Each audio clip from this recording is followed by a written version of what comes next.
네, 지난 시간까지 우리가 챕터 5를 끝냈습니다. 챕터 5는 에너지 관점에 대해서 우리가 공부를 했던 챕터죠. 베르누이와 에너지 이케이션에 대해서 공부했던 게 챕터 5였다면 챕터 6으로 넘어오면 우리가 매스 컨저베이션, 모멘텀 컨저베이션, 그 다음에 앵귤러 모멘텀 컨저베이션, 그 다음에 에너지 컨저베이션이 있다고 했죠. 그 중에 이제 에너지 컨저베이션 관점에서 이제 설명했던 게 지난 챕터 5였다면 챕터 6는 뭐에 대해서 우리가 관심을 갖고 보느냐 하면 모멘텀에 대해서 관심을 갖고 보겠다는 겁니다.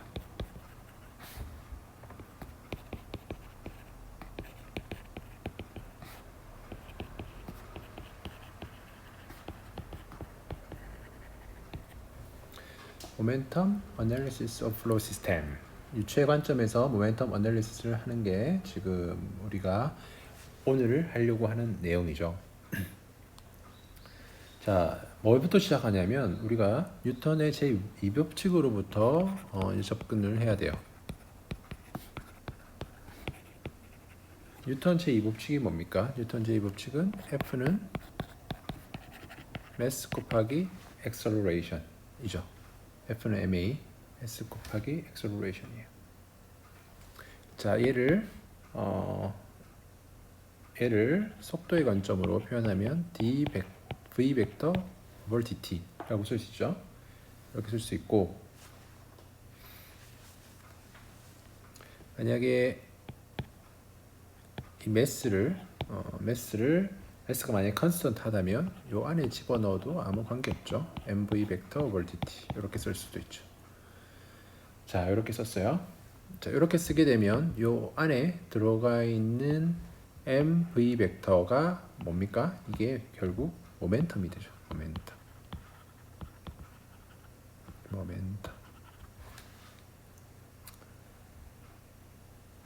결국 우리 뉴턴 제2법칙에서 F 벡터는 ma 벡터라고 하는 우리 뉴턴 제2법칙을 모멘텀의 관점으로 표현하게 되면 다음과 같은 표현이 된다라는 겁니다. 결국에는 rate of change of momentum, 모멘텀의 변화율을 의미한다.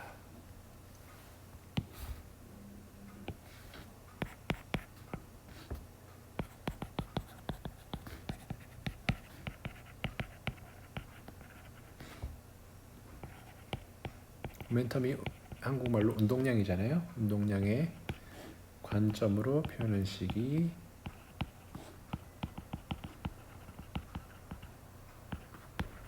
뭐다? F 벡터는 뭐다?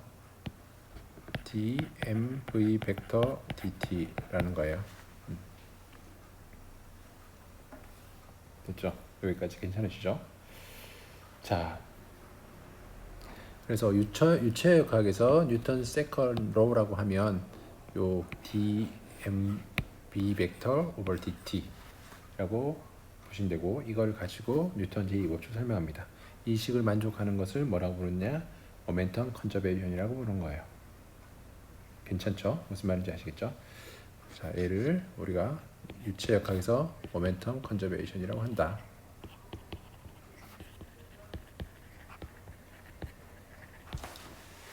오케이.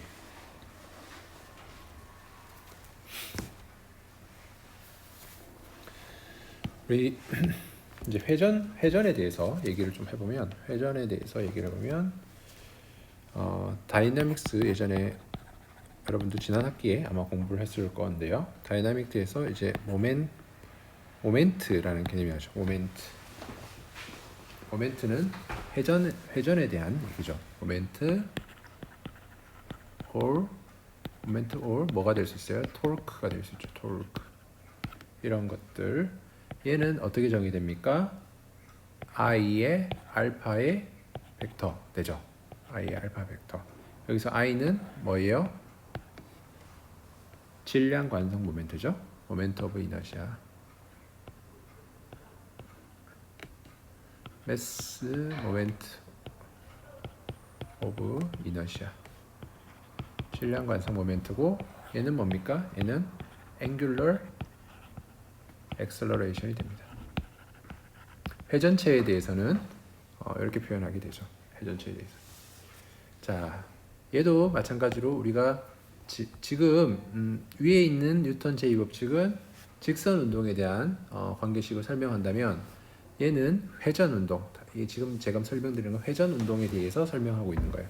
회전 운동에서는 질량 관성 모멘트에다가 각 가속도를 곱해주는 건데 얘를 위의 방법과 똑같이 정리를 해보면 d 오메가 벡터 각 속도에다가 시간에 대해서 미분한 거, 그죠? angular velocity. 얘를 시간을 미분한 형태로 표현할 수 있고, 그 다음에 얘를 i를 미분 안에 집어넣으면 di 오메가 벡터의 dt라고 볼 수 있겠죠. 이렇게 쓸 수 있습니다. 자, 그리고 이렇게 표현하고 나서 이 i의 오메가 벡터를 뭐라고 부르냐면 h라고 보통 표기를 하고 얘를 뭐라 부릅니까? angular momentum이라고 하는 겁니다. 그래서 얘가 보존된다는 의미는 angular momentum conservation이라고 하는 거죠. 그렇죠?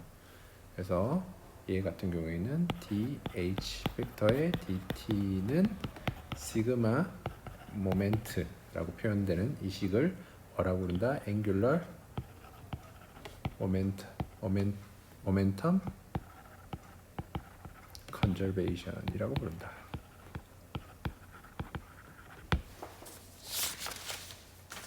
됐죠? 이렇게 보시면 되고, 자, 여기서 질량 관성 모멘트에 대해서 얘기를 했는데, 질량 관성 모멘트가 갖는 매스라는 거는 우리가 개념을 쉽게 이해하죠. 무게나 이런 것들 나타내는 매스인데, 질량 관성 모멘트에서 여기 i는 어떻게 디파인 됩니까? 얘는 r 스퀘어의 dm으로 디파인이 돼요. 그래서 여러분들이 이렇게 피겨 스케이팅을 한다라고 했을 때 이렇게 회전하는 사람과 이렇게 넓게 다리를 쭉 뻗어서 이렇게 회전하는 사람 있다고 생각하면 이 둘 중에 i를 계산한다라고 하면 뭐가 더 크냐 하면 i는 r 스퀘어의 dm이잖아요. 그래서 r이 큰 쪽이 i가 커진다는 의미가 돼요. 그러면 이 둘 중에 i는 어디가 더 큰다? 라이트 핸 사이드 오른쪽에 있는 몸을 크게 펴서 회전하는 경우가 i가 더 커진다. 질량 관성 모멘트가 더 커지게 되는 경우가 돼요. 자, 우리가 똑같은 앵귤러 모멘텀을 작용했다고 했을 때 i의 오메가가 동일하다고 했을 때 그러면 각속도가 어디가 더 커진다는 겁니까? 지금 i1, i2라고 했으면 i1이 작고 i2가 크다는 건데 오메가 1과 오메가 2를 비교하게 되면 똑같은 앵귤러 모멘텀을 이렇게 앵귤러 모멘텀을 적용했다고 했을 때 오메가 1이 오메가 2보다 더 커진다. 그 말은 무슨 말입니까? 피겨 스케이팅 선수가 훨씬 더 빠른 속도로 회전할 수 있게 해준다 하는 겁니다. 그럼 피겨 스케이팅 선수가 짧은 시간에 더 빨리 회전하게 되니까 회전 횟수를 더 증가시킬 수 있겠죠. 그래서 피겨 스케이팅 선수가 이런 식으로 회전하는 경우를 본 적은 없을 거예요. 이렇게 몸을 최대한 웅크려서 회전하게 되는 게 그런 원리 안에 있다라는 겁니다.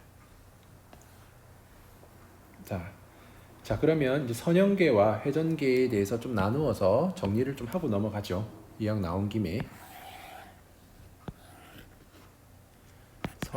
선형계, 회전계 나누어서 설명을 좀 하면 변위라는 개념. 변위는 디스플레이스먼트인데 선형계에서 이 디스플레이스먼트는 뭐죠? 말 그대로 변이가 되고 회전계에서는 세타 돌아간 정도가 되겠죠. 이렇게 변이를 표현할 테고 속도 선형계의 속도는 v 벡터라고 하고 얘는 어떻게 구합니까? ds 벡터의 dt라고 하면 되고 회전계는 오메가 벡터는 뭐예요? d 세타의 dt 각 속도가 되죠. 각 속도 이렇게 표현할 수 있게 되겠죠. 그다음에 가속도 그 다음에 그 회전계에서는 각 가속도라고 하죠. 각 가속도는 어떻게 표현이 됩니까? 얘는 다 아는 거를 좀 정리하고 있습니다. 각 가속도는 뭐예요? d 속도 벡터를 시간으로 미분한 거. 그다음에 각 가속도는 뭡니까? 각 속도를 시간으로 미분한 거. 그다음에 질량의 개념을 쓰고 선형계에서는 뭐예요? 회전계에서는 관성 모멘트의 개념을 쓴다고 그랬어요. 그러면 질량이니까 얘는 매스, 질량. 얘와 대칭되는 개념이 회전계에서는 뭐예요? 관성 모멘트라고 보면 됩니다. 관성 모멘트. 그다음에 구동력이 뭐냐? 선형계에서는 힘이 되는 거고, force가 되는 거고, 회전계에서는 모멘트가 되는 겁니다. 글자가 잘 안 써지네. 모멘트. 그다음에 얘는 운동량이라고 보고, 선형계에서 운동량인 거고, 회전계에서는 각 운동량이 되죠. 그래서 얘는 mv 벡터, 그리고 얘는 i의 오메가 벡터.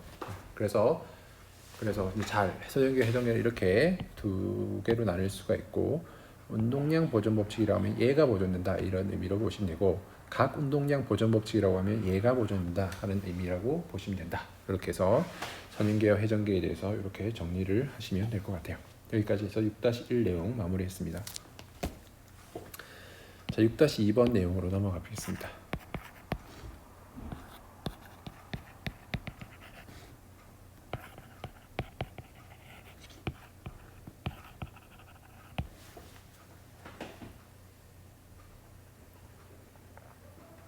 컨트롤 볼륨을 설정하자.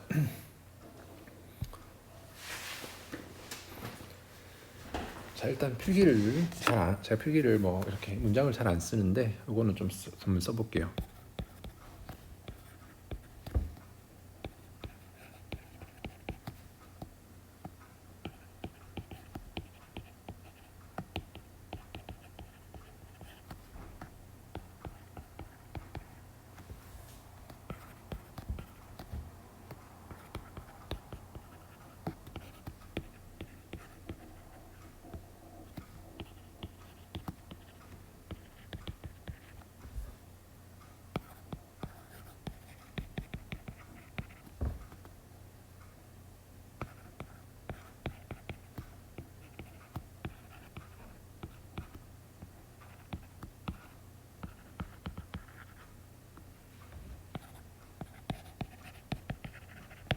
예.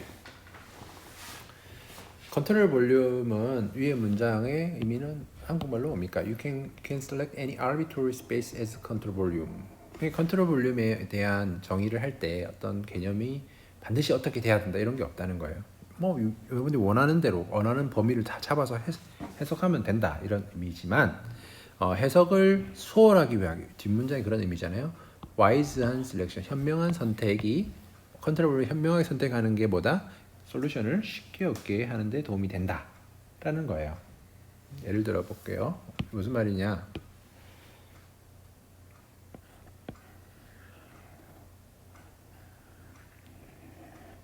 이렇게 생긴 관이 있고 유체가 이렇게 들어와서 유체가 이렇게 나가는 경우에 대해서 이 관이 받는 유체로 인해서 받는 힘을 계산해 봐라.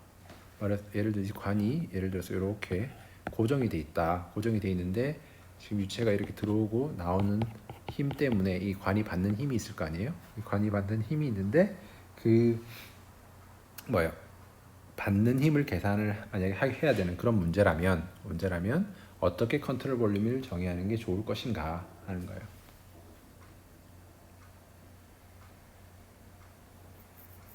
자, 그렇게 되면 어떻게 하면 되겠습니까? 컨트롤 볼륨을 어떻게 잡으면 되겠습니까? 컨트롤 볼륨을 어떻게 잡을 것인가? 아무렇게나 잡아도 된다는 말 있잖아요. 이 말에서는. 근데 어떻게 잡는 게 좋다는 거예요. 일단 뭐 이렇게 잡는 방법이 있겠죠.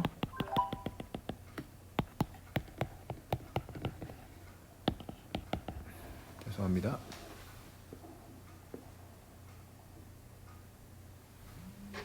네, 이렇게 컨트롤 볼륨을 잡는 경우가 있겠죠. 이렇게 잡게 되면 이 부분이 컨트롤 서피스가 돼서 이 부분을 잘 여기는 들어오는 거, 나가는 거 잘 고려하면 되고, 그럼 이 전체 관에 작용하는 힘도 계산할 수 있게 되고, 그렇죠. 그게 가장 아이디어한 케이스일 거예요. 근데 두 가지 다른 경우를 한번 생각해 볼게요. 만약에 여러분들이 컨트롤 볼륨을 난 여기만 관심 있어 라고 해서 컨트롤 볼륨을 쫙 잘랐다. 이렇게 하면 물론 뭘 구할 수는 있겠죠. 구할 수는 있겠지만 어려운 부분들이 뭐가 생길 수 있냐.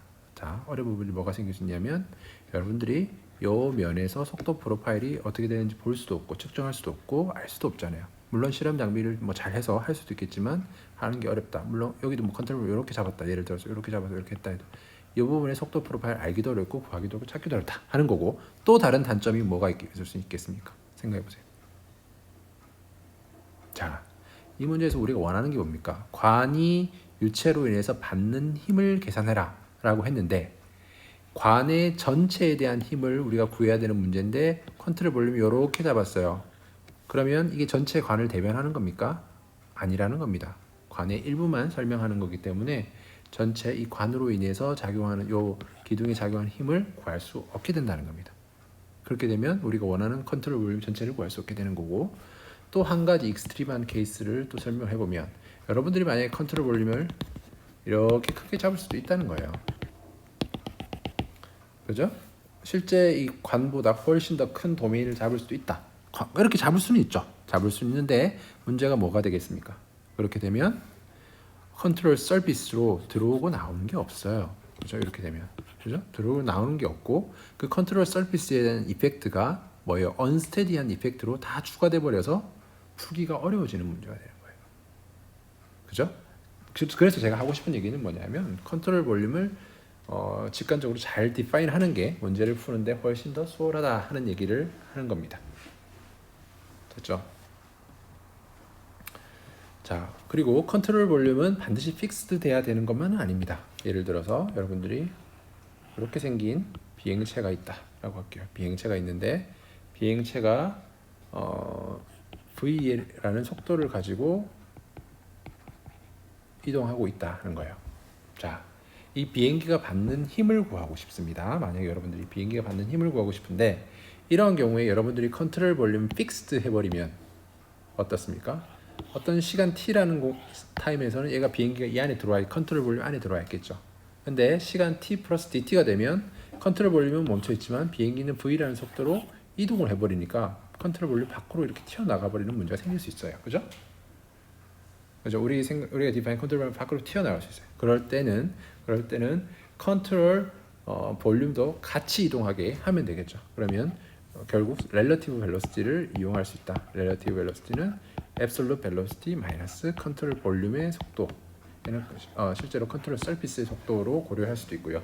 이렇게 해서 무빙 컨트롤 볼륨은 또 여러분들이 이렇게 해서 이용해서 문제를 또 풀어볼 수도 있다는 겁니다. 그래서 어떤 문제냐에 따라서 여러분들이 그 컨트롤 볼륨을 어떻게 정의하는지가 달라진다라는 얘기를 드리는 거예요. 여기까지 해서 6-2장 컨트롤 볼륨을 디파인하는 내용까지 설명을 드렸습니다. 자, 됐고요. 다음 내용으로 가보겠습니다.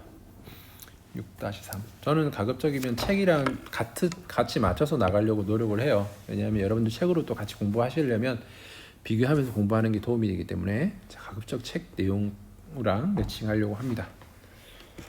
네. 보시면 이제 6-3 내용으로 가볼게요.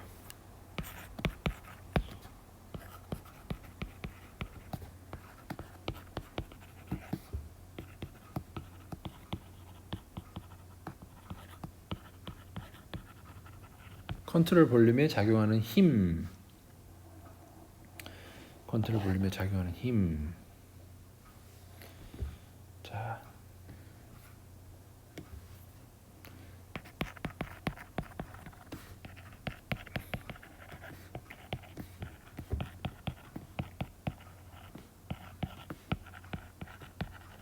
컨트롤 볼륨에 작용하는 힘은 크게 두 가지 타입으로 나뉠 수 있습니다. 하나는 뭐냐면 바디 폴스, 하나는 서피스 폴스. 바디 폴스는 컨트롤 볼륨이 이렇게 생겼다고 할게요. 컨트롤 볼륨. 바디 폴스는 이 전체 입자 여기 점점 하나에 작용하는 모든 입자의 힘이라고 보면 서피스 폴스는 어디만 작용하냐? 이 컨트롤 서피스 컨트롤 볼륨 딱 매칭은 지금 잘못 그렸지만 어쨌든 이 컨트롤 볼륨 표면에 작용하는 힘 그게 뭐다? 서피스 폴스다 하는 겁니다. 바디 폴스와 서피스 폴스 두 가지로 구별해서 볼 수 있는데요. 바디 폴스의 대표적인 예는 뭐가 있냐면 우리가 잘 알고 있는 그래비티죠. 중력 성분이 있고 또 전기적인 힘, 일렉트릭 폴스, 또 바디 폴스, 그다음에 자기력, 매그네틱 폴스도 바디 폴스 안에 들어가요. 자, 그다음에 서피스 폴스는 뭘 contains 하냐면 pressure, 압력, 그다음에 viscous stress, 점성 응력 같은 것들이 요 서피스 폴스에 포함이 되는 거예요. 그래서 시그마 F 벡터, 그러니까 아까 우리가 dmb 벡터의 dt는 시그마 F라고 볼 수 있는데 여기서 시그마 F, 여기는 레프트 핸드는 관성항이죠. 관성항이고 오른쪽은 이제 작용하는 힘이잖아요. 작용하는 힘은 뭘로 구성이 될 수 있다? 시그마 F는 시그마 FB 바디 폴스 플러스 시그마 FS 서피스 폴스 두 가지로 나뉘어서 설명할 수 있다는 겁니다. 물론 전기, 자기 이런 쪽에 대한 내용을 우리가 다룰 수도 있겠지만 우리가 이 유체역학에서 물론 이런 쪽에 연구하는 시는 볼 수도 있으세요. 박일석 교수님 같은 경우에는 이쪽으로 해서 논문도 좀 쓰신 걸로 알고 있는데 뭐 일렉트로매그네틱 펄스를 고려한 유체역학 문제를 여러분들이 그렇게 풀 수도 있어요. 근데 이 책에도 나오지도 않고 우리가 그 부분까지 다루는 것은 뭐 학부 수준에선 의미가 없을 것 같으니 그거는 고려하지 않고 중력, 바디 폴스라고 하면 그냥 중력만 우리가 고려하게 됩니다. 오케이. 자, 중력은 뭡니까? 중력은 우리가 고등학교 레벨에서 mg 벡터라고 배웠죠. 그러면 df 벡터는 뭐가 됩니까? df 벡터는 rho g 벡터의 dv라고 쓸 수 있겠죠. rho dv. 그러면 우리가 f 바디 폴스를 구한다. f 바디 폴스를 구한다 하면 얘는 컨트롤 볼륨의 시그마 f 벡터 v 벡터는 컨트롤 볼륨에 대해서 rho g 벡터의 dv를 한 거다. 이게 뭐다? 이게 그래비티로 인한 바디 폴스가 된다. 그래서 중력 가속도는 벡터로 표현하면 0, 0, i 그다음에 마이너스 g의 뭐 j 그다음에 0의 k. 이거는 g를 뭐 k에 놓을 수도 있고 여러분들 마음인데요. 저는 x와 y와 g를 다음과 같이 디파인 했다고 하면 y 방향에 대해서 이렇게 g가 이렇게 작용한다. 이때 g는 9.81 m/s 제곱이 되는 거죠. 네, 이렇게 보시면 됩니다. 여기까지 괜찮습니까? 네. 오케이, 됐죠? 자, 이제 바디 폴스 벌써 끝나버렸어요. 바디 폴스 다 설명했어요. 자, 중력이다. 바디 폴스는 중력이다 하는 겁니다. 그럼 서피스 폴스는 뭐냐? 서피스 폴스는 두 가지로 나뉘는데 하나는 노멀 성분, 하나는 탄젠셜 성분이 있어요. 탄젠셜. 노멀은 말 그대로 수직한 성분이고 탄젠셜이라는 거는 면에 대해서 평행한 성분을 의미하는 거죠. 자, 이걸 설명하기 위해서는 여러분들이 뭘 사용해야 왜냐면 이걸 하려면은 여러분들이 스트레스 텐서를 사용해야 돼요. 스트레스 텐서. 시그마 ij라고도 하고 시그마의 두 줄을 긋기도 하고 뭐 표현 방법은 여러 가지인데 벡터와 구별해지기 위해서 ij 이렇게 씁니다. 시그마 ij 여기서 시그마 ij는 그럼 뭐냐? 시그마 ij는 여기서 i와 j가 의미하는 건 뭡니까? 시그마 ij는 이거는 뭐냐면 스트레스인데 응력인데 어느 방향? J 디렉션. J 디렉션의 응력이다. 어디에 작용하는? acting on a face whose normal is in the I direction.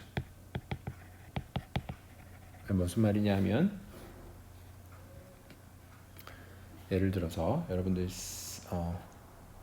이걸 그림을 그려서 얘기하시죠. x, y, g가 있다 하면은 이렇게 정육면체를 다음과 같이 그렸다고 할게요. 이런 거 그렸다 하면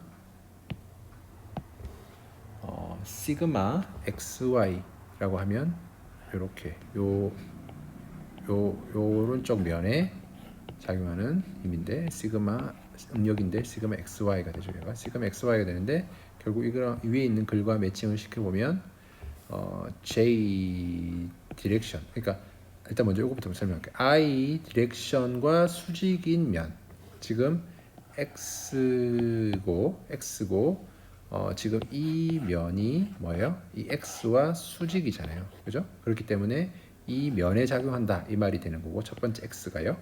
그 다음에 그 x에서 y 방향으로 응력이 작용한다. y 방향이 윗방향이잖아요. 그래서 이렇게 시그마 xy라고 하면 이렇게 표현한다, 이렇게 되는 거예요.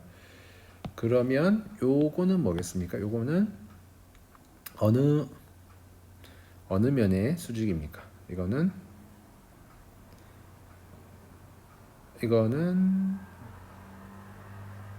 시그마 이거는 시그마 yx가 되는데 어떻게 해요? x 방향으로 가는 거고 y 면에 작용하는 거죠. y면의 수직, 요거의 수직이니까 요 y면 여기에 작용하는 시그마 yx가 되는 겁니다. 시그마 xy, 시그마 yx 이런 식으로 각각을 다 표현하는 거죠. 그러면 한번 또 볼게요. 요거는 뭐겠습니까? 요거는 시그마 yx, 똑같이 시그마 yx가 되고, 이렇게 되는 거는 시그마 xy가 됩니다. 시그마 xy. 자, 다시 정리를 하면 여기서 시그마 xy라고 하면 두 번째는 방향을 나타낸다. 그리고 첫 번째는 뭘 나타낸다? 페이스를 나타낸다. 어떤 면을 나타내고, 두 번째는 디렉션을 나타낸다 라는 거예요. 그리고 응력에 대한 사인 컨벤션은 고체역학에서 공부를 했으니 다시 기억을 되살려 보시면 이렇게 되는 경우를, 전달 응력 같은 경우 이렇게 되는 경우는 파지티브라고 보죠. 그다음에 이렇게 방향을 이렇게 되면 파지티브라고 보죠. 약속이죠, 부호의 약속. 그다음에 인장 응력을 파지티브로 봅니다. 인장 응력, 그죠? 그래서 인장 응력이면 파지티브, 컴프레션이면 뭐예요? 네거티브. 이렇게 부호 약속이 있는 거죠. 거기에 따라서 이렇게 표기를 하는 거예요. 그러면 응력 같은 경우에도 이렇게 인장 응력도 있을 수 있죠. 이런 거는 어떻게 표현하면 되겠습니까? 시그마 xx, 그죠? x 면에 작용하는 x 방향 성분이니까 xx, 시그마 xx. 요렇게도 시그마 xx. 그다음에 여기는 뭐게 돼요? 시그마 yy. 이렇게는 시그마 또 yy 이렇게 되겠죠. 이런 식으로 이제 표기를 하면 되는 거예요. 그래서 시그마 ij를 그러니까 왜 스트레스를 썼는지를 잠시만요. 왜 텐서를 썼는지를 이제 이해를 하시겠죠. 왜 텐서를 썼겠습니까? 한 면에 대해서 방향이 세 개잖아요, 그죠? 한 면에 대해서 시그마 xx 성분, 시그마 xy 성분, 그다음에 시그마 xz 성분도 있겠죠, 그죠? xz 성분도 있기 때문에 이 세 가지를 다 표현을 하려면 뭐예요? 텐서를 쓸 수밖에 없다. 그래서 텐서는 몇 가지 성분으로 구성이 되겠습니까? 9가지 성분으로 구성이 됩니다. 시그마 xx, 시그마 xy, 시그마 xz, 그다음에 시그마 yx, 시그마 zx, 시그마 yy, 시그마 zz, 그다음에 여기랑 여기는 서로 대칭되는 형태, 요 대칭되는 형태, 얘는 시그마 yz, 얘는 시그마 zy. 이러한 형태의 스트레스 텐서가 구성이 됩니다. 됐죠? 지금 뭘 하고 있습니까? 복잡한 걸 하지만 기억해야 될 건 우리가 뭘 하고 있습니까? 서피스 퍼스트를 설명하기 위해서 이것을 하고 있는 거예요.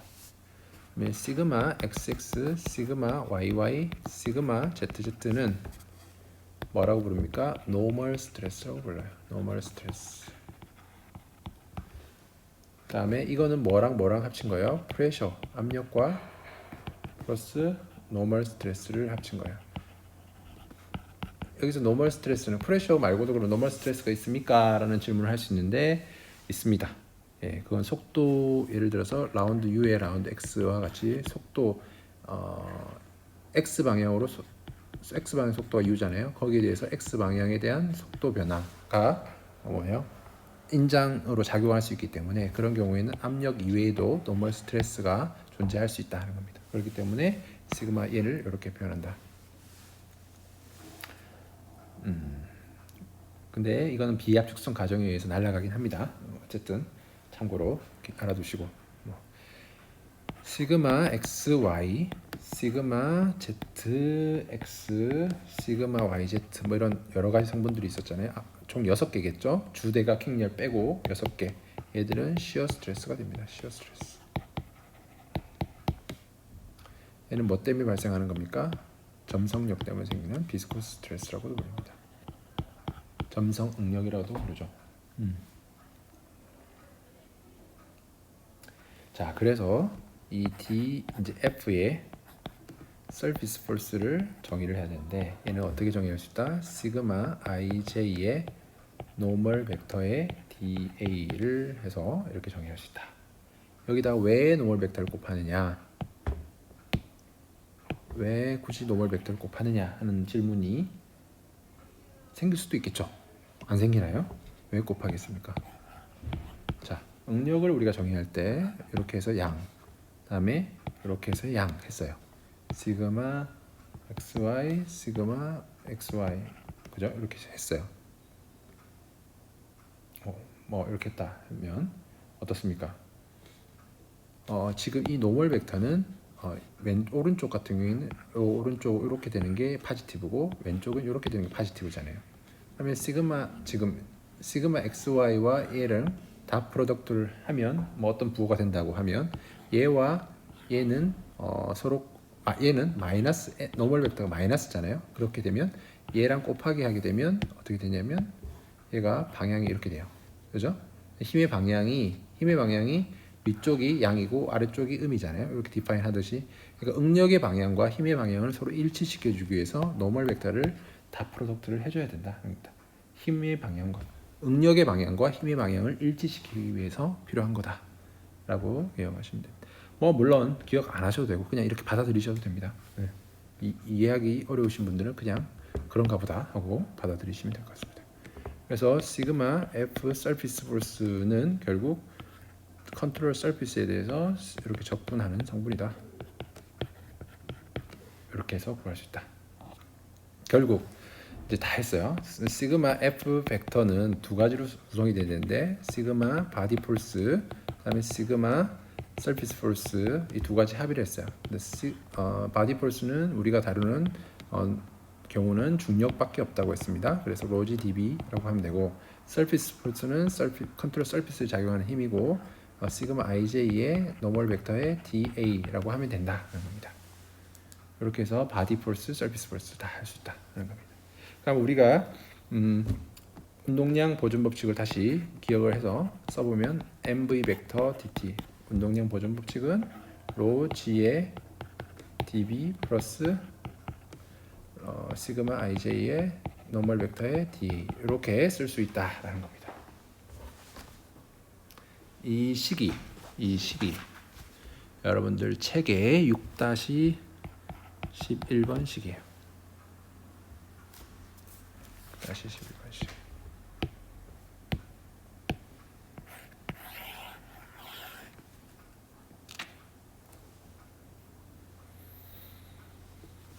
됐죠. 모멘텀 컨저베이션 이렇게 있습니다. 됐죠. 여기까지 했습니다.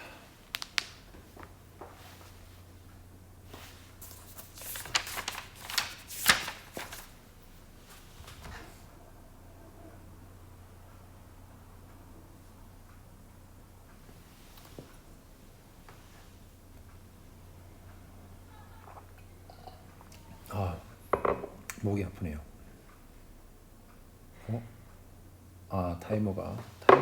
타이머로 한번 해볼랬더만 타이머가 잘 안 되네요. 오케이. 자, 아마 제가 3시 40분 정도 수업 시작한 것 같은데 계속 이어서 해보죠. 6-3장 내용 여기까지 해서 이해하시면 될 것 같아요. 오케이. 뭐 요거 좀 설명하고 넘어갈게요. 자, 나중에 아마 여러분들 요거 뒤쪽 내용을 좀 더 이제 전개를 해 나갈 수 있어요. 예를 들면 시그마 ij는 마이너스 p의 델타 ij에 플러스 타우 ij이고, 뭐 얘를 표현하면 뮤의 그레디언트 u 몰라 됩니다. 그냥 참고해서 써드리는 거예요. 이렇게 해서 표현을 하고, 그다음에 이렇게 해서 이거는 크로네커 델타, 뭐 시스템 제어 하시고 뭐 이런 분들 아시겠죠? 크로네커 델타인데 주대각행능만 1이고 나머지 0이고, 하여튼 뭐 이렇게 압력 성분과 이렇게 전달 응력 성분을 이거는 이렇게 표현해서 얘를 여기다가 집어 넣어서 이제 전개를 할 수도 있거든요. 예, 그걸 하는 거 과정을 다 이제 전개를 하면 그게 뭡니까? 결국 나베스톡스 이퀘이션을 유도하는 과정이 되는 거예요.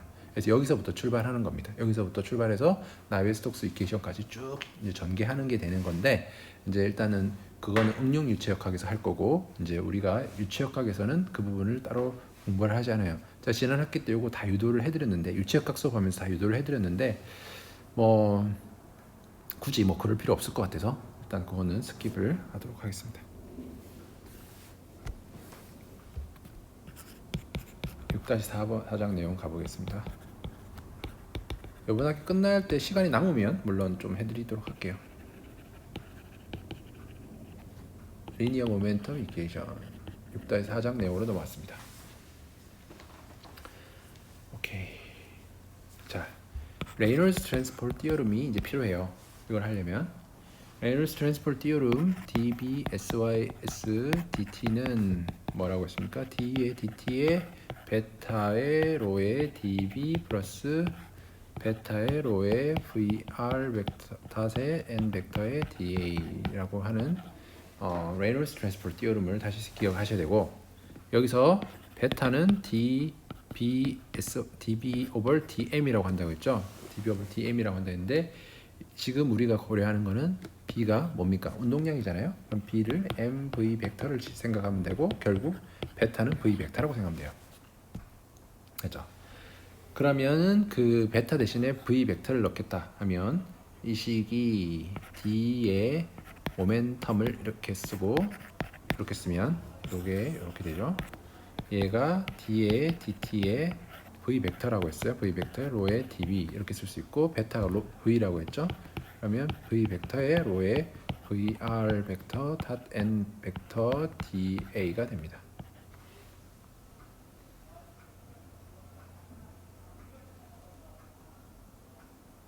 그렇죠. 이렇게 됐죠. 만약에 이 VR은 결국 뭐라고 그랬어요? VR 벡터는 relative velocity인데 absolute velocity 마이너스 control surface velocity라고 했죠. 이렇게 하시면 되고, 오케이. 이렇게까지 해서 식을 레이놀스 트랜스포트 디어럼을 이용해서 이거는 시스템에 대한 미분이었는데, 이 시스템에 대한 미분을 컨트롤 볼륨에 대한 미분으로 바꾸어 준 겁니다. 그죠? 라그랑전을 오일러리로 바꾸고, 그다음에 시스템 해석을 컨트롤 볼륨 해석으로 바꾸고, 요 과정을 이제 한 거죠. 자, 만약에 이제 여러분들이 고려하는 도메인이 스테디 플로다라고 하면, 정상 상태라고 했죠. 정상 상태는 여기서 d의 dt가 0인 상태를 의미합니다. 라이트 핸드 사이드에서. 그러면 컨트롤 볼륨에 대해서 시간에 대한 변화가 없다라는 말이 되면은 스테디 플로우라는 말은 이게 ddt가 0이라는 말이기 때문에 여기서 첫 번째 항을 어떻게 할 수 있다? 날릴 수 있다라는 의미가 되고, 스테디 플로우면, 그다음에 여러분이 픽스드 컨트롤 볼륨을 고려한다라고 하면, 컨트롤 볼륨이 고정되어 있다고 하면 V absolute velocity가 relative velocity랑 같다라는 의미가 된다는 거죠. 그래서 얘를 이렇게 V 벡터라고 하면 된다는 겁니다. 그러면 결국 right hand side가 결국 시그마 f잖아요.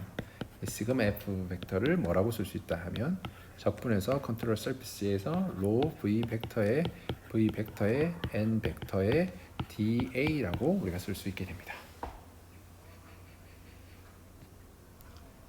어떤 경우에만 얘기하는 겁니까? 픽스드 컨트롤 볼륨이고 그리고 스테디 스테이트인 경우에만 이렇게 된다. 이게 지금 여러분들 책에 스페셜 케이스로 스페셜 케이스인데 조금 다르네요. 하여튼 뭐 같은 의미인데 날아가는 과정이 좀 달라서 하여튼 여러분들 6-17번씩을 보면 픽스드 컨트롤을 먼저 적용을 했어요. 픽스드 컨트롤을 먼저 적용했기 때문에 여기 있는 얘를 먼저 V라고 바꾼 게 여러분들 책에 6-17번이 되는 거고요. 그다음에 스페셜 케이스라고 해서 6-18번 스테디 플로어로 정의한 게 첫 번째 항을 날리는 이유가 되거든요. 그래서 여러분들이 이러한 식을 얻어냈다 하는 겁니다. 여기까지 괜찮죠? 여기까지 왔어요.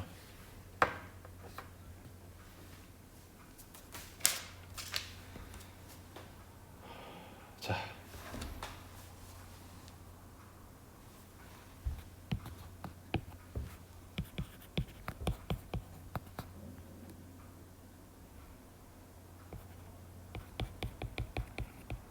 실제적으로는 방금 이렇게 구한 것들을 적분하는 게 그닥 쉽지도 않고 하기도 싫고 그래요.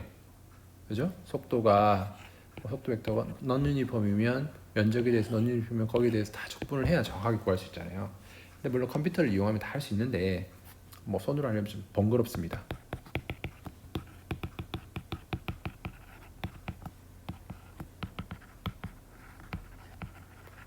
적분하기가 쉽지는 않다. 그래서 하는 게 뭐냐면 근사를 한다. 근사.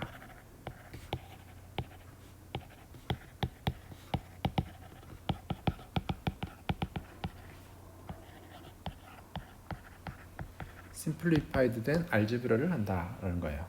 자, 기억을 되살려보면 매스 플로우는 어떻게 정의됩니까?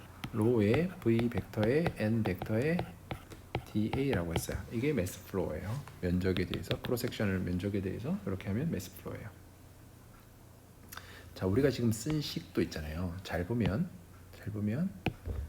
로에다가 v 벡터에다가 다시 n 벡터를 했어요. 거기다 da를 곱했어요. 그걸 적분한 거예요. 또 v 벡터 곱한 거예요. 자, 수학적으로 엄밀하게 따지면 요거와 적분한 거를 이렇게 바꿔치기 못하죠. 왜냐하면 v 벡터가 안에서 곱해진 거기 때문에 그렇게 못해요. 그죠? 못해요. 못합니다. 못하는데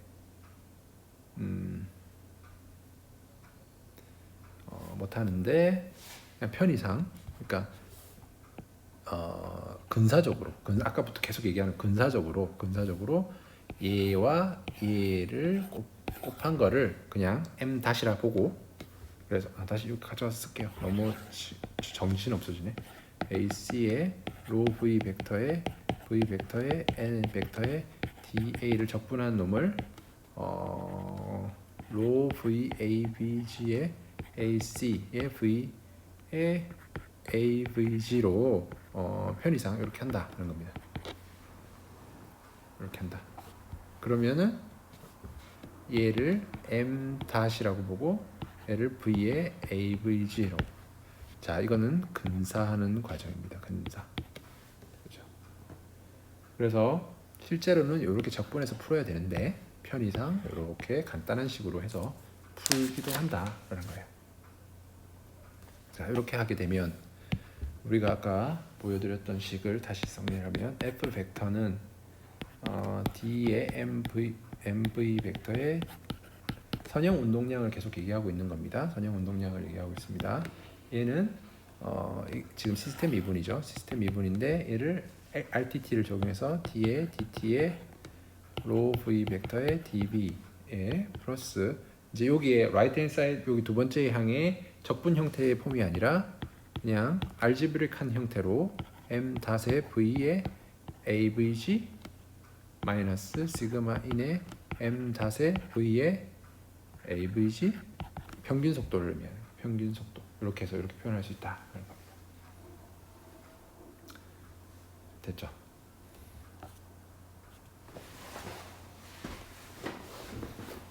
이렇게 해서 구할 수 있다 하는 건데, 자, 잘 기억해 보시면 우리가 에너지 이퀘이션 하면서요. 에너지 이퀘이션 하면서 속도 프로파일이 어떻게 되느냐에 따라서 그 보정 코렉션을 했던 기억을 한번 떠올려 보세요.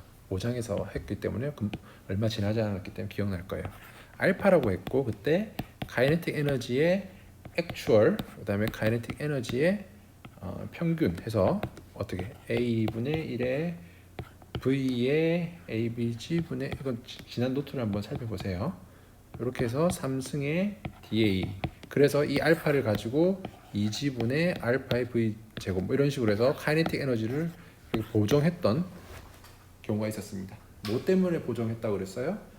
속도 프로파일이 유니폼하면 유니폼하면 얘가 1인데, 그죠? 알파가 1인데 유니폼하지 않는 경우, 실제 프로파일이 라미나면 파라볼릭해지고 터뷸런트에 가까우면 굉장히 플랫하기 때문에 1.1 뭐 이렇게 나오고 얘는 2.0 나온다 뭐 이렇게 얘기했던 거 기억나시죠? 그런 것처럼 모멘텀 컨저베이션도 마찬가지로 얘를 보정을 해주면 조금 더 속도 프로파일의 영향을 잘 고려할 수 있겠죠. 걔를 우리가 베타라고 한다. 베타. 그 베타는 어떻게 구하냐? 베타는 어떻게 정의되냐 하면, 베타는 아까 우리가 정확하게 구하려면 어떻게 됩니까? 로우 v 벡터에 v 벡터에 노멀 벡터에 dA 해서 적분하면 되는 거고, 거기다가 근사화한 식 m 닷의 v의 avg 이렇게 해서 근사화한 거를 나누기 하면 그게 베타가 되는 거죠. 이게 베타가 되는 거예요. 그래서 베타와 알파를 이용해서 에너지에서는, 에너지 이퀘이션에서는 알파를 이용해서 운동 에너지를 보정하다. 운동 에너지를 보정했었고, 모멘텀 이퀘이션에서는 베타를 이용해서 모멘텀을 보정했다. 네, 그래서 두 가지를 이제 기억하시면 되고, 그럼 알파랑 베타랑 값이 같을 것인가? 알파랑 베타랑 값이 다릅니다. 알파랑 베타랑 값이 달라요. 왜냐하면 계산하는 식이 다르기 때문에 달라요. 결과가 다르게 나와요. 알파는 2.0이 어떤 경우에 라미나라고 했죠. 그럼 베타는 어떻냐? 베타는 1.333 이렇게 나와요. 베타 1.333. 요거는 좀 이따가 예제를 풀어보면서 왜 그렇게 나오는지 보여드릴게요.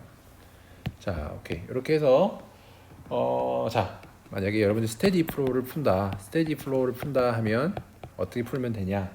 시그마 F 벡터는 뭐가 된다?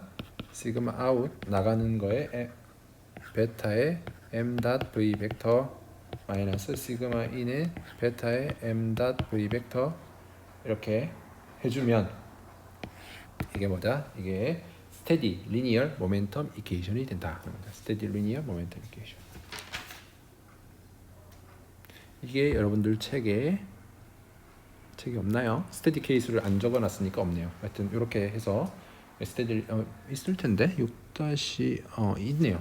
6-25번씩 이게 여러분들 책에 스테디 플로우다.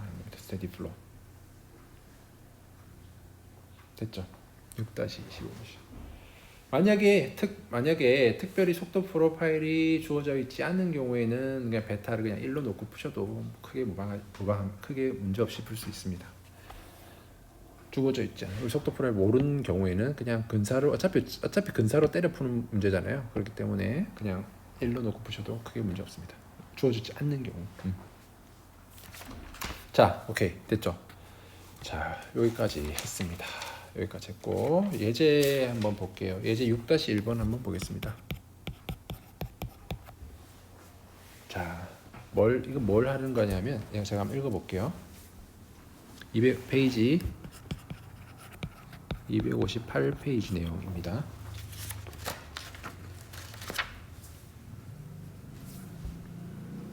258페이지 내용인데 문제가 Momentum Flux Correction Factor for Laminar Pipe Flow라고 돼 있어요. 문제에서 Consider laminar flow through a very long straight section of round pipe라고 돼 있죠. 굉장히 긴 간인데 스트레이트한 긴 간인데 라미나라고 고려해보자라는 거고 이건 챕터 5에서 보여줬는데 속도 프로파일이다. 챕터 8도 아직 안 배웠는데 챕터 8에서 보여줬대요. 이렇게 속도 프로파일 보여줬대. 파이프가 파라볼릭한 게.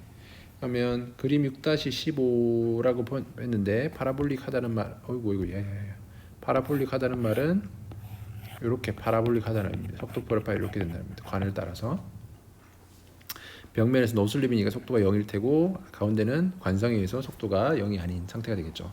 그래서 속도 프로파일이 V는 어떻게 되냐면 2의 V의 AVG 1-R 스퀘어 분의 R 스퀘어가 돼요. 여기서 R은 라지 R은 여기 반경이 되고 스몰 r은 여기서 중심점으로부터 멀어지는 거리를 스몰 r이라고 하는 겁니다. 이렇게 속도 프로파일이 주어져 있다. 자, 이거는 라미나 플로에서 속도 프로파일 이렇게 돼요. 이거는 나중에 챕터 뒤에 8장을 아마 하면서 왜 이렇게 되는지를 설명할 수 있을 것 같은데요. 일단 라미나 플로에서는 속도 프로파일이 이렇게 애널리틱하게 나와요. 애널리틱하다는 말은 손으로 풀어서 나온다는 의미입니다. 이렇게 나와요. 자, 이러한 경우에 ABG는 속도 VABG는 속도 평균 속도를 의미하는 거고요. 네. 이런 경우에 뭘 구하려면 베타를 구해봐라는 겁니다. 베타 구해봅시다. 베타는 뭐라고 정의됐습니까? 베타는 아까 식을 보면 이렇게 정의됐어요. 자, 요 경우에는 노멀 벡터 방향과 속도 벡터가 같기 때문에 노멀 벡터가 1로 놓고 보면 됩니다. 그러면 이 식이 위의 식이 로의 V의 제곱이 됩니다. 로 V 제곱. 로 V 벡터의 M 벡터인데 얘가 그냥 V 벡터가 되니까 그리고 얘는 스칼라 값으로 속도가 주어져 있잖아요. 속도가 only r에 대한 함수이고 그죠? x 방향에 대한 속도 성분밖에 없기 때문에 벡터가 아니라 스칼라로 볼 수 있게 됩니다. 그래서 로 v 곱하기 v 해서 로 v 제곱의 da가 됩니다. 분자는 식을 보시면 m 닷 곱하기 로 vabg였잖아요. m 닷이 뭐예요? 로 vabg의 a가 되고 곱하기 vabg가 되겠죠. 그죠? 이렇게 됩니다. 요걸 구하는 거예요. 계산해 보면 되죠. 자, 여기서 DA는 어떻게 정의할 수 있습니까? DA는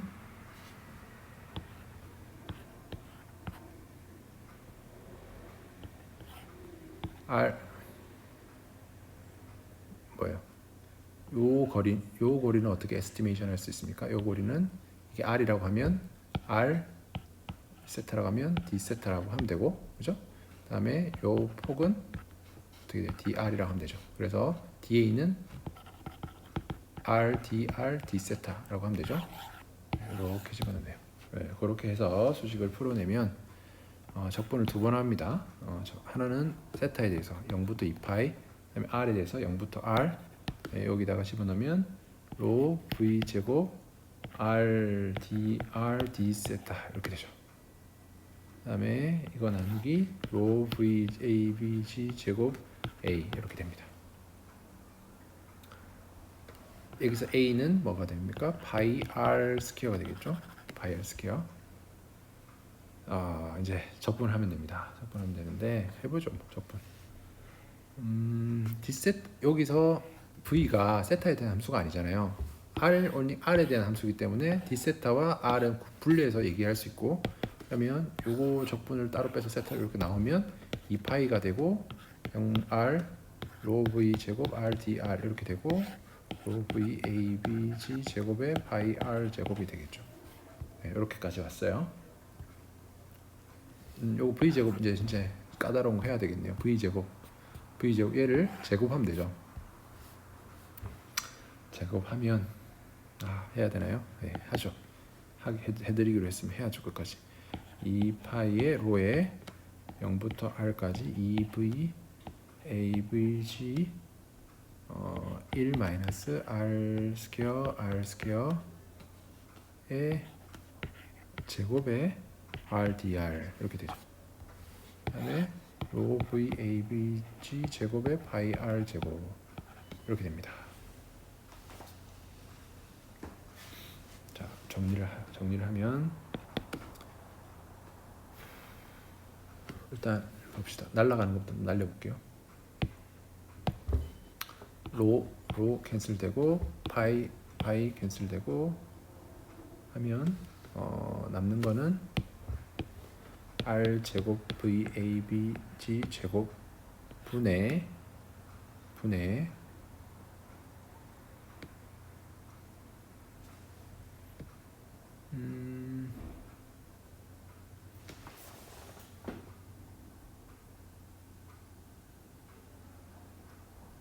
오케이. 잠깐만요. 오케이. 요거 제곱이 되니까 4VABG 제곱이잖아요. 걔를 밖으로 컨스턴트니까 밖으로 빼면 8VABG 제곱이 되고 이제 요 남는 거는 적분하면 0R에 1 마이너스 R 제곱에 R 제곱에 RDR 이렇게 해서 구하면 되죠.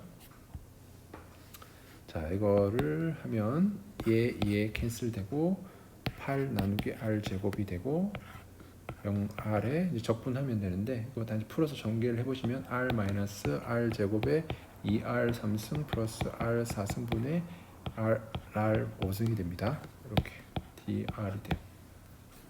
풀어서 전개하면 이렇게 되고 적분을 이제 쭉 하시면 R 제곱에 8에 2분의 1에 R 제곱 마이너스 4R 제곱에 2R 4승 플러스 6R 4승에 R 6승 그 다음에 R 0 이렇게 해서 집어 대입 쭉쭉쭉 해보시면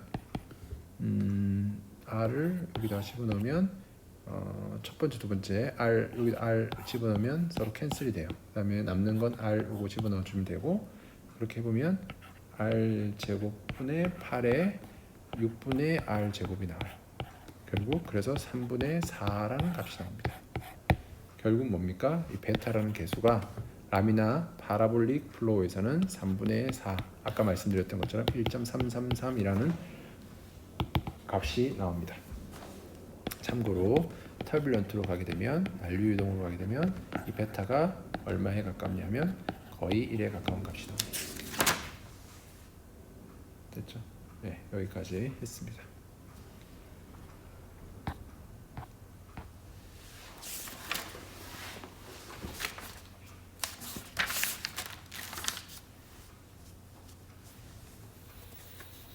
오케이, 이렇게까지 해서 6-1번 내용까지 했고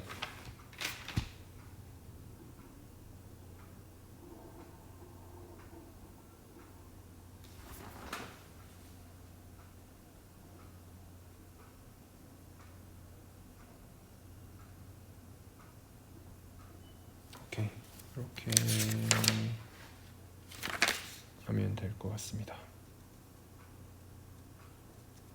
이걸 할지 말지 고민인데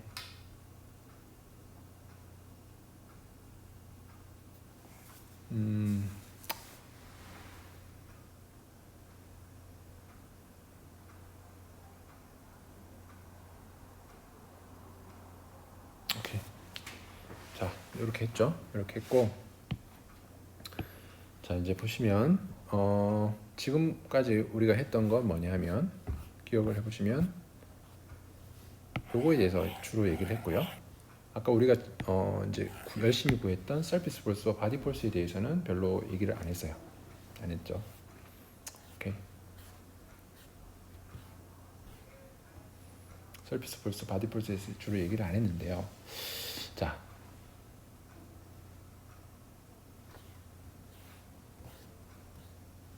다시 정리를 해보면 시그마 F 벡터는 그러면 시그마 아웃의 베타의 m.v 벡터 마이너스 시그마 인의 베타의 m.v라고 했는데 여기서는 이제 surface force, body force가 있다고 했는데 일단 우리가 물론 전단力을 정확하게 계산할 수 있으면 전단 능력을 구하면 되지만 컨트롤 서피스에 대한 전단 능력까지 계산하는 게 어렵고 그런 부분을 우리가 정확하게 구하기 어렵기 때문에 주로 서피스 폴스라고 하면 여기서 바디 폴스는 뭐 구하면 되겠지만 서피스 폴스라고 시그마 fs와 시그마 f 바디로 나뉘는데 서피스 폴스라고 하면 주로 뭘 고려하냐면 프레셔 폴스를 고려해요. 속도에 의한 전단 능력도 있지만 그 부분은 거의 고려가 되지 않고 이 컨트롤 볼륨 어널리시스에서는 프레셔만 주로 고려를 해요. 만약에 여러분들이 이 도메인의 컨트롤 볼륨에 대해서 압력이 P1 이렇게 작용하고 있고 여기는 뭐 이렇게 해서 이 컨트롤 볼륨에 대해서 대기압으로 걸려 있다.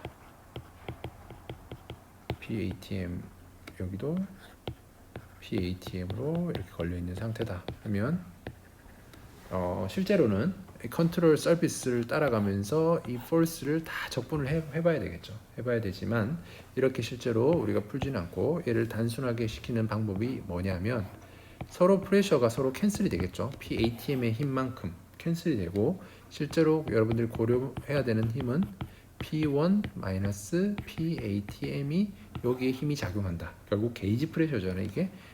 그리고 나머지 이쪽은 힘 프레셔가 0이다 라고 문제를 풀어도 결국 이 두 가지 방식이 뭐다? 이퀴벌런트 하다라는 겁니다. 그죠? 그 얘기를 말씀드리는 거예요. 프레셔를 고려해야 되는 경우도 있을 수 있다라는 겁니다. 문제를 풀 때. 그렇게 해서 문제를 접근할 수 있다라는 거고요. 그렇게 하나 저렇게 하나 똑같다라는 거고요. 그 다음에 오케이 이렇게까지 보시면 되고 지금부터 제가 할 거는 뭐냐면 오케이 체계는 없는데요. 체계는 있나? 없는 것 같아요. 없는데 지금 모멘텀 이케이션을 우리가 공부를 했고 매스 컨저베이션도 공부했는데 그러면 이게 베르누이 이케이션이랑 어떻게 연결되는지를 한번 보여드리고 오늘 수업 마무리하도록 하겠습니다.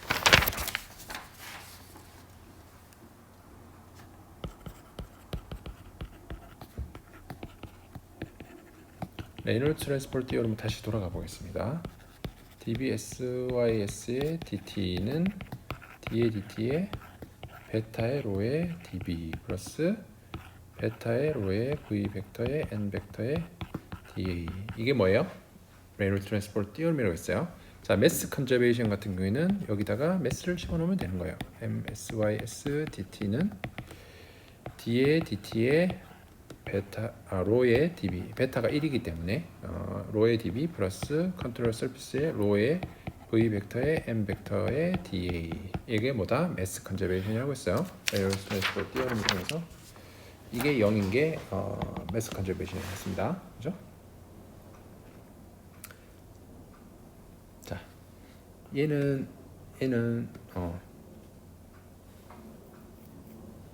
그러면 approximately 어떻게 쓸 수 있냐면 라운드 로의 라운드 t의 미소한 볼륨에 대해서는 이렇게 쓸 수 있겠죠. db의 플러스 m.out 마이너스 m.in은 0 이렇게 쓸 수 있겠죠. 자, 그리고 얘를 또 이렇게 또 줄여서 쓸 수 있겠죠. 라운드 로의 라운드 t의 db 플러스 dm.은 0 이게 뭐예요? 매스 컨저베이션, 미소한 볼륨에 대한 매스 컨저베이션. 됐죠? 자, 여기서 우리가 또 프레셔 폴스를 한번 생각해 볼게요. 자, 하나의 스트림 라인에 대해서 프레셔 폴스가 이렇게 작용하고 있고 오른쪽에 프레셔 폴스가 P 플러스 DP만큼 작용하고 있다라고 할게요. 요 라인의 길이는 DS 스트림 라인의 거리라고 할게요. 그러면 요 스트림 라인과 여기 수평면과의 이루는 각도를 세타라고 하면 이 중력은 이렇게 작용한다고 하면 어떻습니까? 요 각도가 또 세타가 되잖아요. 그러면은 이 바디 폴스로 인한 힘이 이 스트림 라인에 작용하는 힘은 요만큼의 힘이 될 거고 이게 로지의 이게 로지의 dB인데 그만큼이 어떻게 됩니까? 요만큼의 힘이 이 지금 스트림 라인에 대해서 적용되는 힘이 되니까 여기다가 뭘 곱하게 됩니까? 로지 dB의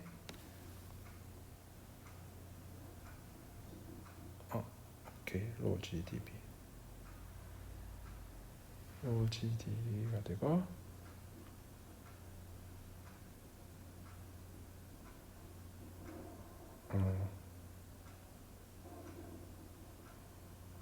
여기다가 뭘 하면 됩니까? 사인 세타를 곱하면 되죠. 사인 세타. 로지 dB의 사인 세타. 맞죠? 그렇게 하면 여기에 작용하는 힘이 되겠죠. 맞나요? 네, 맞는 것 같습니다. 이렇게 됐어요. 노트 필기에 빠져 있어가지고 제가 조금 헷갈리네요.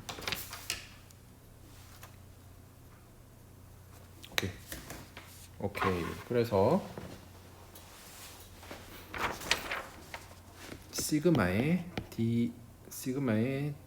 DFS 스트림 라인에 대한 폴스 밸런스를 이제 생각하면 T의 DT의 V의 로의 DV 플러스 M 닷의 V의 out 마이너스 지금 모멘텀 컨저베이션이에요. V의 in 이렇게 쓸 수 있죠.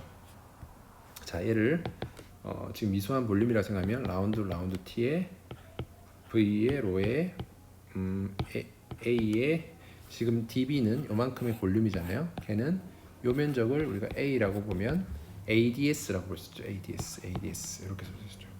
얘는 뭐예요? 변화량이니까 D의 M 닷의 V의 V라고 볼 수 있겠죠. 이렇게 쓸 수 있어요. 그러니까 지금 스트림 라인에 대한 폴스 밸런스는 다음과 같이 쓸 수 있고 이거는 지금 완성력을 의미하는 거고 그 다음에 이 바디 폴스, 프레셔 폴스와 그래비티 폴스를 이 컨트롤 볼륨에 작용하는 바디 폴스와 그래비티 폴스를 이제 고려하면 되는 거고 이게 그래비티 폴스고 그다음에 바디 폴스 이게 그래비티니까 바디 폴스고 그다음에 프레셔 폴스만 고려하면 되죠.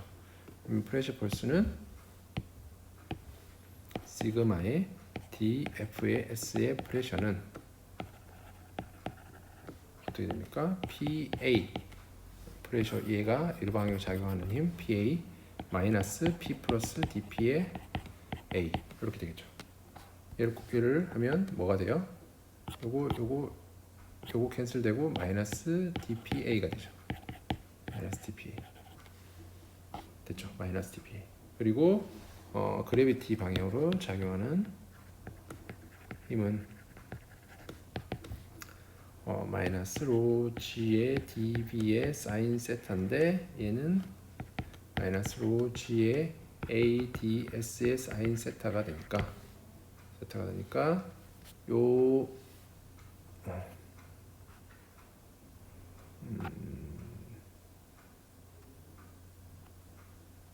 네, DS의 사인 세타가 되니까 잠깐 보시면 요게 DS고 요게 사인 세타가 되면 요만큼 기울어진 요 정도를 우리가 요만큼을 DZ라고 하면 얘가 DS 사인 세타의 크기가 요만큼 DZ라고 볼 수 있겠죠. 그죠? 그러니까 이게 그죠?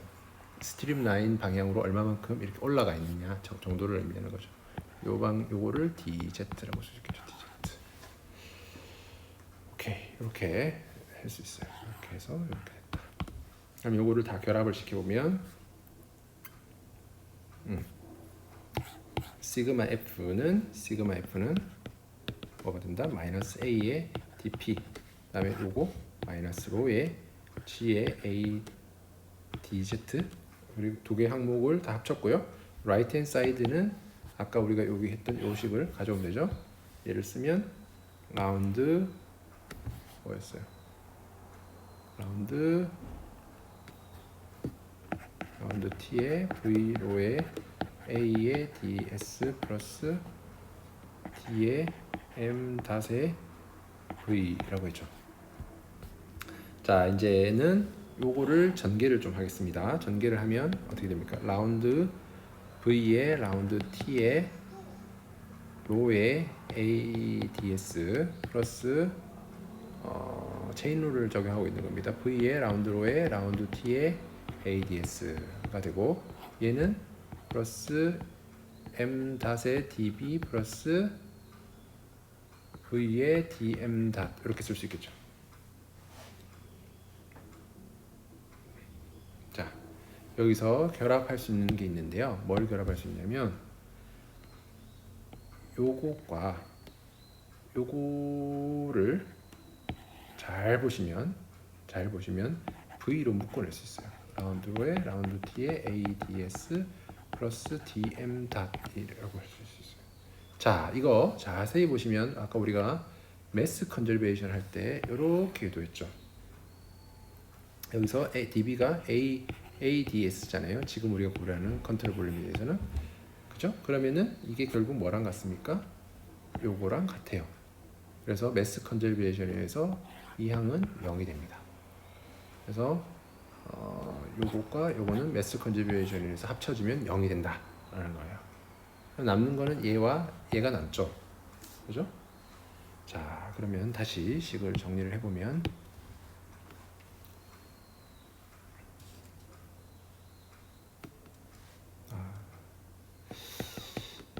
dp-로 GADG는 요것과 요것만 가져오면 되니까 로에 라운드 V에 라운드 T에 ADS 플러스 M 닷에 DB 이렇게 써놓고 보면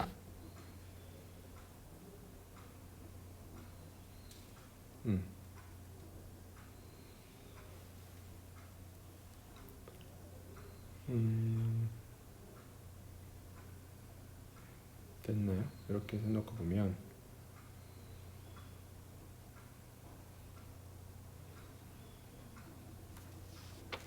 여기서 M.은 뭐라고 볼 수 있어요? M.은 로 A의 V라고 볼 수 있죠? 로 AB 여기 M. 대신에 로 AB를 집어넣고요. 그 다음에 전체식을 로 A로 나누기를 합니다. 이 전체식을 나누기 로 A를 합니다. 로 A를 하면 어떤 식으로 정리되냐면 해보세요. 어떻게 정리되냐면 로분의 dp 플러스 g dz 플러스 라운드 V의 라운드 T의 ds 플러스 로 A의 로 A V dB가 됩니다.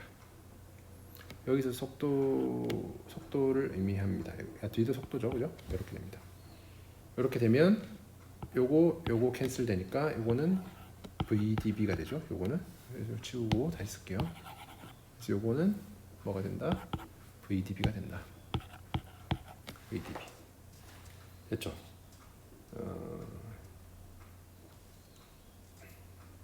이게 결국 0. 이게 결국 0. 이게 결국 0이 됩니다. 됐죠? 자, 여러분들 요거를 어떻게 또 쓸 수 있습니까? T에 V 제곱에 2분의 1이라고 할 수 있겠죠? 그죠? 이거 같은 거죠? 이렇게 되겠죠? 그러면은 요 식을 잠깐만요. 요 식을 정리를 하면 이제 뭐예요? 지금 이 식을 열심히 정리했는데 요게 지금 컨트롤 볼륨이 이 지점 컨트롤 볼륨에서 스트림라인 컨트롤 볼륨에서 요 지점부터 요 지점까지 요 지점 1, 이 지점을 2라고 하면 요 지점부터 요 지점까지 적분을 한다고 생각하면 이 식을 전체적으로 1번부터 2번까지 해서 어디로 적분한다? DS에 대해서 적분한다 이렇게 볼 수 있을 겁니다. 그렇게 적분을 하면 식이 적분을 한다고 생각하면 어떻게 됩니까? DS가 아니죠. 여기 전체를 1번부터 2번까지 적분한다고 생각하면 미분 형태이기 때문에 이대로 적분한다 생각하면 식이 어떻게 되냐면 1번부터 2번까지 로분의 dp 플러스 2분의 1의 v2 제곱 마이너스 v1 제곱 그 다음에 플러스 g의 z2 마이너스 z1 그 다음에 플러스 요 부분 적분해서 1번부터 2번까지 라운드 t분의 라운드 v의 ds 이게 뭐가 된다? 0이 된다. 좀 지루한 작업을 했는데 결국 이게 뭡니까? 이게 베르누이 이퀘이션이죠. 자, 이 베르누이 이퀘이션은 unsteady 텀까지 다 포함하고 있어요. unsteady. 그리고 이 방식은 마찰력만 없으면, 유체가 마찰만 무시한다면 이 식은 적용할 수 있는 베르누이 이퀘이션이에요. 그러니까 비정상 상태에도 적용할 수 있고 언스테디 문제도 적용할 수 있고 마찰이 없는 경우에도 적용할 수 있는 베르누이 이퀘이션이라는 겁니다. 자, 이걸 통해서 여러분들이 기억하셔야 될 것은, 물론 유도하는 것도 뭐 참고로 알아두시면 좋겠지만, 유도하는 것보다 더 포인트는, 제가 말하고 싶은 포인트는 매스 밸런스, 모멘텀 밸런스 이퀘이션 두 가지로 출발했어요. 처음에. 그죠? 매스 컨저베이션, 모멘텀 컨저베이션을 출발했는데, 그 매스와 모멘텀 컨저베이션을 둘이를 결합시키면 결국 어떤 식이 나온다? 베르누이 이퀘이션이 나온다는 겁니다. 그죠? 그래서 이 식들이 각각이 따로 노는 게 아니라 이 식이 서로 굉장히 밀접하게 연관되어 있는 식들이라고 보시면 되고, 지금 우리가 열 에너지라든지 이런 것만 배제한다면 이 식들이 서로 인터체인저블한 형태로 표현될 수 있다는 겁니다. 물론 이제 열 에너지를 고려하게 되면 엔트로피도 고려해야 되고, 뭐 들어오는 열량 이런 거 다 고려하기 때문에 지금 우리가 푸는 이런 식의 유도는 그렇게 스트레이트 포워드하게 되지는 않아요. 하지만 이제 미케니컬 에너지만 본다면, 순수하게 미케니컬 에너지만 본다면 매스 컨저베이션, 모멘텀 컨저베이션을 결합시키면 뭐가 나온다? 베르누이 이퀘이션이 나온다. 그런 것을 확인을 한 거예요. 네, 여기까지 했습니다. 잠시만요. 40분, 3시, 시간이 오버된 것 같은데, 네, 이렇게까지 해서 베르누이 이퀘이션 있고, 잠깐만 시간을 더 쓰겠습니다. 그래서 이 식에서 만약에 상태가 스테디 스테이트면 라운드 t가 0이 되니까 스테디 스테이트면 요게 날아가게 되는 거고요. SS 스테디 스테이트 되면 그럴 거고, 인컴프레시블이면 로우가 밖으로 튀어나올 수 있죠. 그래서 이 식이 로우분의 P2 마이너스 P1 플러스 2분의 1의 V2 제곱 마이너스 V1 제곱 플러스 G의 Z2 마이너스 Z1은 0 이렇게 쓸 수 있게 되는 거고, 이게 이걸 또 나눠서 쓰면 P1 오버 로 플러스 2분의 1 V1 제곱 플러스 GZ1은 equal to P2 오버 로 플러스 2분의 1 V2의 제곱 플러스 GZ2는 뭐가 된다? 컨스턴트한 거다.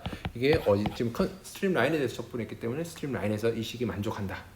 이게 뭡니까? Classic momentum result for fractionless and incompressible flow라는 거예요.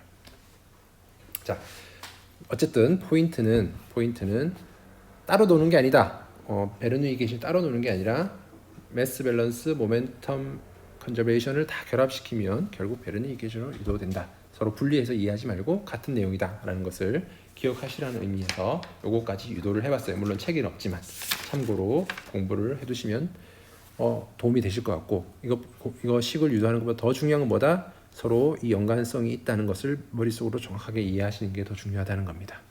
자, 오늘은 시간이 좀 오버된 관계로, 오버된 관계로 리뷰는 본인이 스스로 좀 해주시기 바랍니다. 그럼 오늘 수업 여기까지 하겠습니다. 수고 많으셨습니다.